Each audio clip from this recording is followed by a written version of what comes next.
Good day, folks. This is Greg Judy at Green Pastures Farm. Today, my special guest is Greg Gunthorp. Is it Greg? Yes. And Greg, you and I go back quite a ways. I think I first met you in Columbia 20-some years ago at a Bill Hefner workshop in the university there. You were freshly married and you were just getting into pastured hogs then. Yep. Yeah, mid to late 90s. Yeah. Yeah, I spoke at a couple conferences out in Columbia, Missouri. Can you tell me a little bit about your operation, where we're at today? Sure. We have a family farm on the opposite side of the county. We're here in Shipshewana today for the Northeast Indiana Grazing Conference. We have a family farm about 20 miles from here. Raise pastured pigs, pastured poultry, and grass-fed lamb. We also have a USDA inspected processing plant on the farm. So we have a farrow to finish pig operation, raise some turkeys, and then have some cod and Dorper ewes. And you're real strong. I've always been impressed the way that you can market your meat. I mean, there for a few years, I know you were in Chicago a lot in some of the high-end restaurants and such. How's that progressing with you? We've been really fortunate. We've primarily stuck to wholesale, and I think that was actually probably not the wisest move. We should have done more direct marketing, but we've been really fortunate in the wholesale market. Chef Rick Bayless, Frontera Grill is our largest customer. We sell some stuff out at O'Hare at the airport. We have product that's served at Disney. We serve product. Our products are served at the clubhouse at Wrigley Field for the Chicago Cubs. So, but primarily upscale restaurants in the Chicago, Indianapolis, Ann Arbor, right in this region. Yeah. Well, you got it. You got your own USDA inspected plant on your farm. Yeah, we do. That's impressive.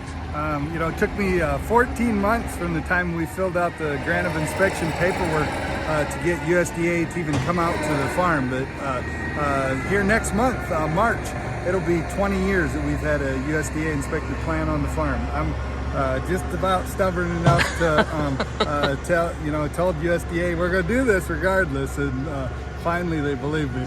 Well, I know for quite a few years you were doing other people's chickens and turkeys and such. Are you still doing some of that? Or? We do a little bit of processing for other people. It was never a sizable portion of our business. We process some pigs and some lambs for other people now. Okay. And your wife, your daughters, your son, they're all kind of tied into this, aren't they? Yep. Wife does all of our book work, accounts payable, accounts receivable, all of the employee payroll and that. My oldest daughter worked for us full-time until she ended up with 3 little ones under 3 years of age. I anticipate that she'll come back to some of our sales and marketing. She helps us out a lot. My son Evan works more than full-time on the farm. And is I just met him. Yeah, boy, he's grown up. Oh yeah, he has. He's really good. It's been a great improvement on the farm to have him full-time. It's and to see that the farm's going to carry on to the next generation, that's probably the coolest thing. I was going to say, that's got to make you feel pretty proud, doesn't it? Oh yeah, for sure does, yeah. Well, Greg, somebody that's starting out doing their own thing and doing direct marketing and grass-fed meats, what are some of the challenges that you would tell them that they're looking at? One thing I'm going to say, and you might think this is odd, Greg, but one thing I'm going to say is that I think lots of people think that they need to build a processing plant, and I actually think that if we had it to do over again, I think our time might have been better spent on production and marketing, especially. I think there's processing options out there. One of the things that I always tell people is work with your processor, especially when you first start. No one is perfect, and treat them nice because there aren't a bunch of them around.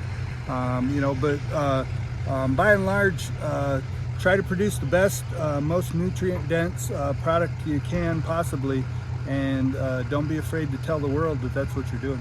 Yeah, and stand behind your product. Right, exactly. Yep, yeah. It's, quality and service. Those are the things that have made successful niche businesses over the years. Well, I noticed this morning, Greg, you came in late to the conference, and I can tell you've been doing chores. And Yep. you know, you're the owner, CEO, whatever. And you employ a lot of people, but it's not below you to go do chores. Oh, yeah, right. I think that's pretty cool. I like to do sow chores. Granted, I wouldn't mind having a little bit more weekend help, but finding enough help is always a challenge. But Yeah. doing sow chores is fun. Yep, that's cool. Well, Greg, if somebody wants to find you and what you're doing, how would they find you? Is it just Gunthorp Farms, or how do they find you? Gunthorp Farms. Also, my personal Facebook, Greg Gunthorp, or also do a fair amount on Twitter or X, whatever it is, also under Greg Gunthorp. Okay, cool. Well, folks, if you want to follow Greg, I would highly recommend it. He's a pioneer. He's always out there on the cutting edge trying to help the grass-fed producer, and he's just a good guy to follow. I'd recommend you all check this fellow out. Thank you, Greg. Thank you, Greg. And folks, hit that subscribe button on that. I'd appreciate it, and we'll see you all down the road.